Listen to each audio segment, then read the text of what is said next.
Eu não vejo nada no Neymar desde 18, gente. Cansei de falar isso. Para mim, o Neymar jogou bola até as vésperas da Copa do Mundo de 18. Naquela 18, que seria a Copa que tinha que destruir, ele preferiu jogar no chão. Ele preferiu ficar rolando no chão. Tanto que virou meme no mundo todo. Não é invenção minha, não estou perseguindo o senhor Neymar. Eu estou falando aquilo que é fato. É um fato. O Neymar virou meme, piada no mundo todo depois da Copa de 18 com o negócio do Caicai. Certo? Ou eu estou inventando isso? Não, isso estou mesmo. Inventando? Então pronto. De 18 para frente, acabou. É jogo individual, é ele, não decidiu mais jogo nenhum. Não decidiu mais jogo nenhum. Qual foi o jogo que o Neymar decidiu importante para a seleção brasileira? Decisivo. Foi lá, fez o gol, o time classificou, sem ser a Copa das Confederações de 2013. Sem ser a Copa das Confederações de 2013, na seleção principal brasileira, qual foi o jogo que o Neymar decidiu, jogo importante de classificação, de título, qualquer coisa desse tipo? Nenhum, gente. Nenhum. Né? Nenhum. Inclusive, quando ganhou a Copa América, ele não jogou, Casão. Exatamente. Então, ele jogou, teve 4 Copa América, né? 4. Ele não vai jogar essa também. Ele jogou 3 e o Brasil perdeu as 3. Só uma chegou na final, que foi contra Não, ele jogou 3, né? Ele jogou 3. Uma com a Argentina chegou na final e perdeu. A de 2015 ele jogou, não foi? Lá nos Estados Unidos, aquela... Jogou? Foi expulso, não foi? Foi expulso contra o Peru, se eu não me engano, sei lá, foi expulso. E a outra 2011, jogou em 2011. E jogou em 2011, que eu estava lá, que eu acompanhei, fiz todos os jogos, foi péssimo, era garoto ainda, estava no início, mas foi muito mal. E o Brasil ganhou a de 19, que ele não estava. Então eu, particularmente, na minha cabeça, tinha que virar chave. Tinha que começar a fazer uma nova era, sabe? Eu tenho dúvida entre os outros dois. O Casemiro está muito mal no United, gente. Ele está na lista de dispensa do United, sabe? Aí eu vou te dizer, o que os jogadores, se os jogadores gostam de um outro jogador, se eles são fãs de um outro jogador, isso é uma coisa. O cara ser importante para o treinador dentro do campo é outra, completamente diferente, gente. Vai convocar jogador porque metade do grupo, a maioria é amigo, gosta e é fã, aí não tem seleção. Nenhuma seleção vai ganhar nada se você ficar convocando o jogador que os jogadores são fãs. Não existe convocação. Desculpa, isso aí não existe. Ninguém vai chegar numa... Você precisa trazer o Neymar, porque nós gostamos do Neymar. O Neymar é o presidente. Cara, seleção tá jogando bem, vai decidir, tá bem fisicamente, tá bem tecnicamente, independente de ser amigo ou não amigo, ser fã ou não ser fã, tem que jogar, tem que convocar. Eu vou dar um exemplo. Não é seleção, mas é clube. O Corinthians contratou o Leão em 83. Para mim, o melhor história do futebol brasileiro que eu vi jogar. Sou fã do futebol do Leão. Naquele momento, foi completamente um antagonista da democracia corintiana ali dentro. Tivemos o relacionamento não foi bom com ninguém, né? Só com aqueles que não estavam jogando. Mas o time titular tinha um pé atrás. Mas isso não impediu de o Leão ser titular do time. Seria importante pegar pra cacete na semifinal contra o Palmeiras e o time ser bicampeão, independentemente se tinha relacionamento bom ou mal. Futebol é assim, você não pode convocar por amizade nem por ser fã. E quem tem que decidir isso é o treinador. O treinador não tem que ficar ouvindo o jogador, aquele lá eu gosto dele, nós somos fã daquele. Isso aí não existe, porque depois quem vai pagar a conta é o treinador. É o momento certo do Dorival começar a fazer um trabalho sem o Neymar. Ele vai ter uma competição sem o Neymar. A nossa enquete tá assim, pegou, hein? O assunto pegou sobre os que não estão na seleção. A nossa enquete tá assim. Até me surpreendeu. Quem ainda tem espaço na seleção? Casemiro, 24%. Marquinhos, 43%. Neymar, 33%. Neymar não é a maioria da galera aqui. Tem pessoas mandando mensagem aqui pra gente. O Wender fala o seguinte: Neymar no lugar do Vini, que não joga nada na seleção. Não foi uma boa partida do Vinícius Júnior ontem, acho que até teve questões além disso, né? Essa é uma questão interessante. Essa é uma questão interessante. Eu acho que não vai acontecer, porque a contusão do ligamento cruzado é gravíssima e o cara tem que ter um histórico positivo antes da contusão e ser um cara determinado para recuperar depois. É assim que se recupera lesão do ligamento cruzado. O histórico pré-ligamento cruzado do Neymar é péssimo, certo? É péssimo. Sim. Sem se empenhar em treinamento, muitas contusões de tornozelo, acima do peso, enfim. Eu não acredito que o Neymar volte bem, mas vamos supor que o Neymar volte bem, né? E esqueça, porque o Neymar começou a cair quando ele achou que ele era um camisa 10 e quis jogar pelo meio. Porque enquanto ele era ponta esquerda, ele destruía. Era assim no Santos, era assim no Barcelona, era assim no início da seleção brasileira. Quando ele colocou na cabeça que ele tinha que ser um 10 armador, o futebol dele caiu, foi para baixo.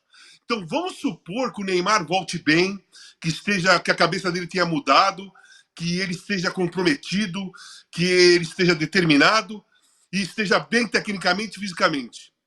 Ele é um ponto esquerda, na minha visão. Sempre foi. Sim. Sempre foi. Nunca foi um 10. Nunca foi. Aquilo lá colocaram na cabeça dele. Ele é um ponto esquerda. Mas esse pacote que eu estou colocando para vocês, ele é praticamente improvável e impossível. Olha só. O Neymar tem que mudar a cabeça. Já é um ponto que discutível, né? Aí vai. Tem que ter comprometimento. Pô, difícil, né? Tem que ter determinação.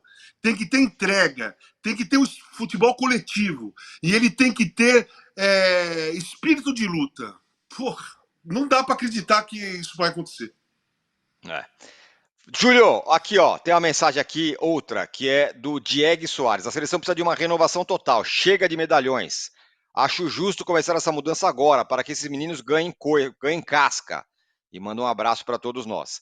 O seu ponto é bem relevante, sobre, o Casão rebateu sobre, não pode ser na amizade, mas sabemos, né, que uma hora, o Dorival, como sempre, o Dorival sempre foi, ele nunca rechaçou essa possibilidade, mas ele é assim em qualquer tema, né? Até para falar do racismo, ele colocou 20 mil pés atrás lá.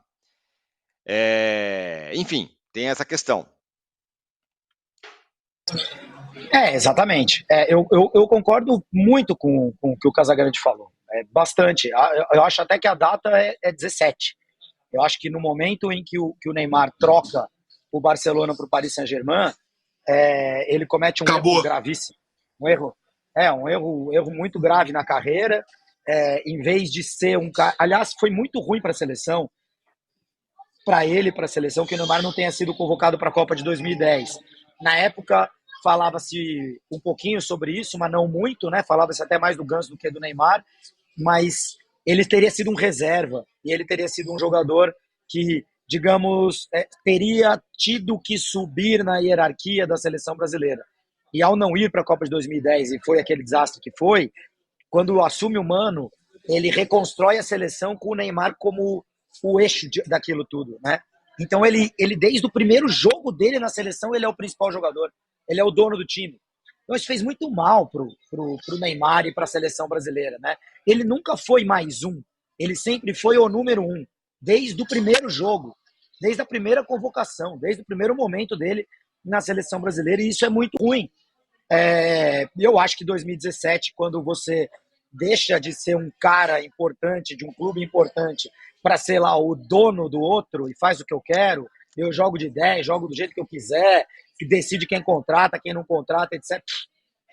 Isso aí não vai dar certo com absolutamente ninguém. Agora, os medalhões, todos, eles têm todos a mesma idade do Neymar. Eles são a geração do Neymar. Casemiro, Danilo, esses caras são a mesma geração. Esses caras estão juntos desde aquele Mundial Sub-20 que o Brasil ganhou lá em 2000 o Sul-Americano. O Mundial não foi. O Neymar não jogou, né? O Mundial não foi. O Mundial Neymar não jogou, exatamente. Mas desde essa época, esses caras estão juntos. Tinha o Lucas Moura também, que depois, logicamente, perdeu espaço, não fez mais parte da seleção brasileira, mas esses caras estão todos juntos. Então, assim, se o Neymar não convoca, se o Dorival não convoca o Neymar, é claro que ele não vai ligar para os caras perguntando, acho eu, né? Mas se ele não convoca, ele vai chegar na concentração, vai ter um monte de cara feia.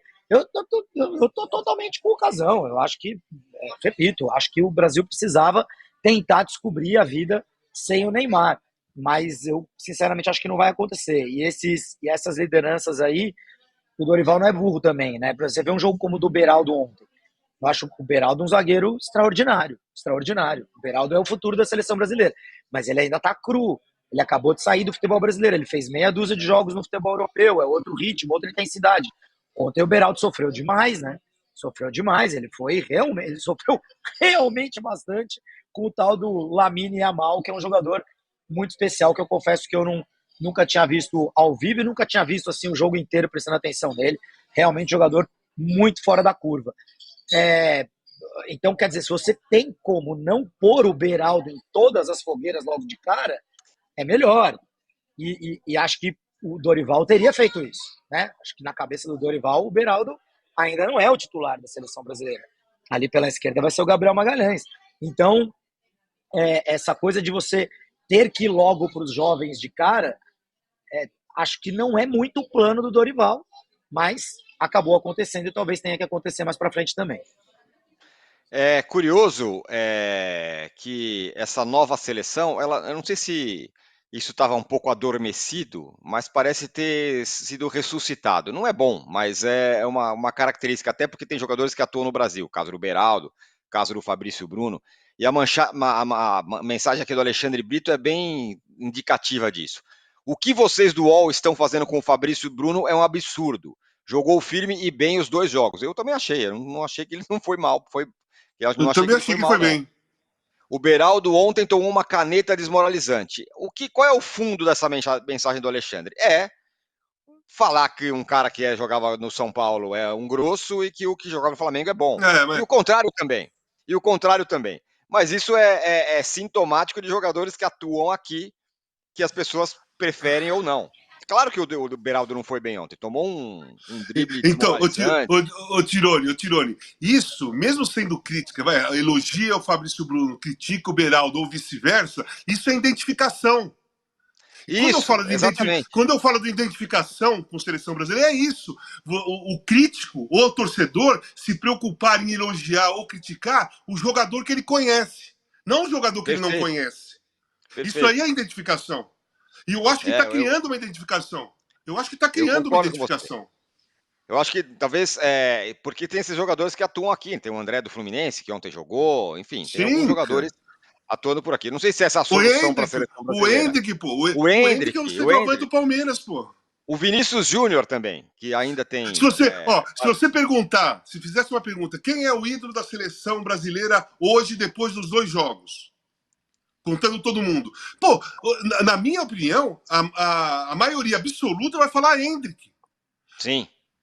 Porque ele fez 2 gols, mas ele jogou 15 minutos, sei lá, ou menos no primeiro jogo, e nesse segundo ele jogou 10 minutos. Porque do 10º minuto ele machucou e não jogou mais. Ele ficou em campo porque ele não queria sair, porque é um moleque, porque ele estava mancando o tempo todo, mas ele não quis sair. Então ele jogou 10 minutos, mas as pessoas vão falar, pô, é o Hendrick, por quê? Não é só por causa dos 2 gols, porque as pessoas estão vendo ele no estádio aqui, vê toda a quarta. Travou o Casão, sumiu o Casão. Não, é que alguém ligou, né? Alguém que não estava assistindo o programa, ele ligou. Ligou né? Para você. Então como era o Neymar, era o Neymar. Neymar. Ou o staff do Neymar. O lance é o seguinte, quando você tem... eu escrevi outro dia isso e eu queria até colocar. É difícil para essa torcedor jovem entender o que é identificação com a seleção brasileira. Porque eles já pegaram a seleção brasileira com 95% dos jogadores jogando fora. Essa nova geração. Então eles não entendem muito o que quando a gente fala identificação com o torcedor. Eles falam assim, pô, mas a gente vê o campeonato inglês, a gente vê o campeonato francês, mas nunca viu o jogador aqui.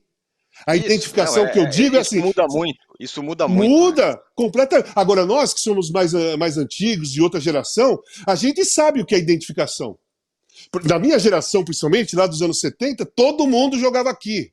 Então eu via todo mundo jogar, ia no estádio ver os caras, ia no estádio ver o Rivelino jogar, depois o Rivelino era titular da seleção brasileira. Isso é identificação. E essa seleção do Dorival está começando a ter essa identificação. Perfeito. Mas, gente, daqui 5 anos vão falar, tá vendo? O Beraldo nunca jogou aqui, tá vendo? Daqui 6 vão falar, tá vendo? O Hendrick nunca jogou tudo aqui. bem. É verdade, Mas, claro. mas, É verdade. Né, gente? não, tá, tudo bem. Mas tô falando da torcedor de hoje, não a do futuro. Essa de hoje não vai morrer toda essa geração amanhã. Então, lá daqui 6 anos, vai ter muita gente que viu o Beraldo aqui, que viu o Hendrick aqui, que a identificação continua. Agora, a luta para criar uma nova identificação vai ser com o novo torcedor do futuro. E lá no futuro vão surgir outros jogadores aqui no Brasil que vão para a seleção brasileira, porque acabou aquele negócio de ter super craque. Não tem super craque mais, ou eu estou enganado? Não tem super craque? Não, verdade. Não tem super craque. Você tem ótimos jogadores brasileiros que jogam na Europa. Sim, Mas super craque você não tem.